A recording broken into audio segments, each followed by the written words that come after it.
സംസ്കാര ചടങ്ങ് ഉച്ചയ്ക്ക് ശേഷമാണ് നടക്കുക. ഒരു കുടുംബത്തിൻ്റെ പ്രതീക്ഷയായിരുന്നു. പെയിൻറ്റിംഗ് തൊഴിലാളിയായ അച്ഛൻ്റെയും തൊഴിലുറപ്പ് തൊഴിലാളിയായ അമ്മയുടെയും മകൻ BDS കഴിഞ്ഞ് അവിടെ ഒരു ക്ലിനിക്കൊക്കെ ഇട്ട് ആ കുടുംബത്തെ അടുത്ത നിലയിലേക്ക് കൊണ്ടുപോകുന്നത് കാത്തിരുന്ന ബന്ധുക്കൾക്ക് കിട്ടിയത് അവൻ്റെ മരണവാർത്തയാണ്. അതും സഹോദരിമാരോടൊപ്പം സുഹൃത്തെന്ന രീതിയിൽ മാത്രം ജീവിച്ച് പരിചയമുള്ള അത്രമേൽ കുടുംബവുമായിട്ട് അടുത്ത ബന്ധമുള്ള നിതിൻ്റെ മരണം അവർക്ക് താങ്ങാവുന്നതിലും അപ്പുറമാണ്.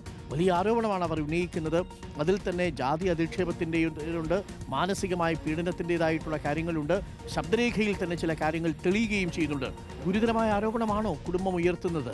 റാഹീഷ്.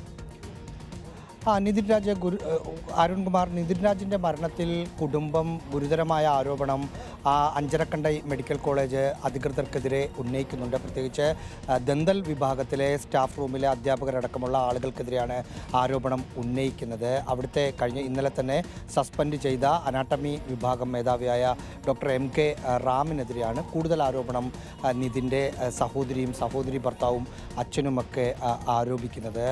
അതിക്രൂരമായ രീതിയിൽ ഒരു മനുഷ്യനെന്ന പരിഗണന പോലും കൊടുക്കാതെ സമ്പത്തിൻ്റെ പേരിൽ, അമ്മയുടെ ആരോഗ്യത്തിൻ്റെ പേരിൽ, ജാതിയുടെ പേരിൽ ഒക്കെ വിവേചനം കാണിച്ച് ക്രൂരമായി മാനസികമായി പീഡിപ്പിച്ചു എന്നാണ് കുടുംബം പറയുന്നത്.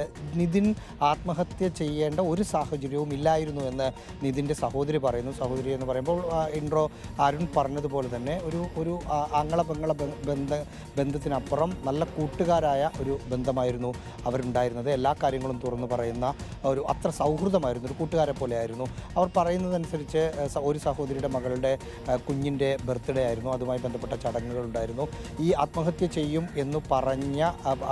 ചെയ്തു എന്ന് അധികൃതർ പറയുന്ന ആ ദിവസം വൈകുന്നേരം തിരുവനന്തപുരത്തേക്ക് വരാൻ ടിക്കറ്റ് എടുത്തതാണ്. അത് കുടുംബത്തോട് പറഞ്ഞതാണ്. ഞാൻ ഒരു നിമിഷം തിരിച്ചു വരാം. ഇപ്പോൾ റഹീം കൂടി നമുക്കൊപ്പമുണ്ട്.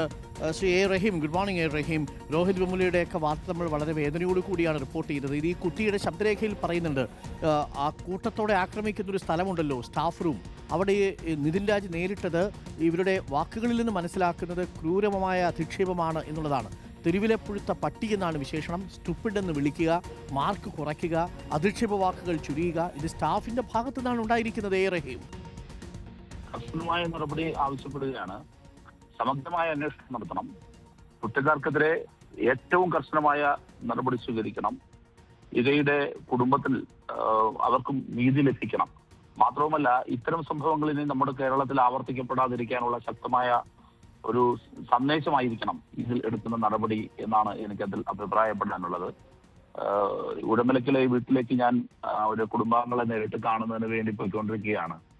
അവിടെ എത്തി അവരെ കണ്ടതിന് ശേഷം, സമാധാനിപ്പിച്ചതിന് ശേഷം അവിടെ കാര്യങ്ങൾ കൂടുതൽ മനസ്സിലാക്കും.